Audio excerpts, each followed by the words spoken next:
BNP এখন কোটা আন্দোলনে ভর করছে বললেন পররাষ্ট্রমন্ত্রী।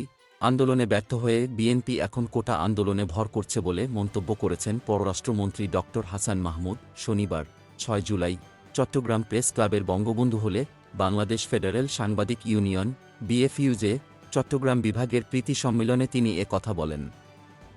ড হাসান মাহমুদ বলেন, ছাত্রছাত্রীদের দাবির পরিপ্রেক্ষিতে ২০১৮ সালে আমাদের সরকার কোটা ব্যবস্থা বাতিল করেছিল।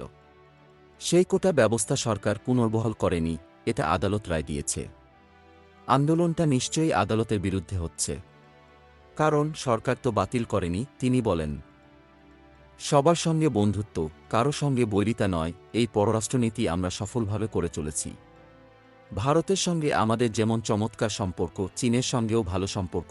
পররাষ্ট্রমন্ত্রী আরও বলেন, আমাদের সঙ্গে রাশিয়ার যেমন সম্পর্ক, মার্কিন যুক্তরাষ্ট্রের সঙ্গেও ভালো সম্পর্ক। সব দেশের সঙ্গে এমন সুসম্পর্ক দেখে বিএনপির গাত্রদাহ হচ্ছে। সেজন্য তারা উল্টাপাল্টা কথা বলছে। তিনি বলেন, ভারত থেকে আসার পর বিএনপি বলছে, আমরা নাকি ভারতের কাছে দেশটা বিক্রি করে দিয়েছি। এখন আবার চীন থেকে আসার পর তারা বলে কিনা চীনের কাছেও দেশটা বিক্রি করে দিয়েছি। Golam Mostafa, desk report, BE news, Dhaka.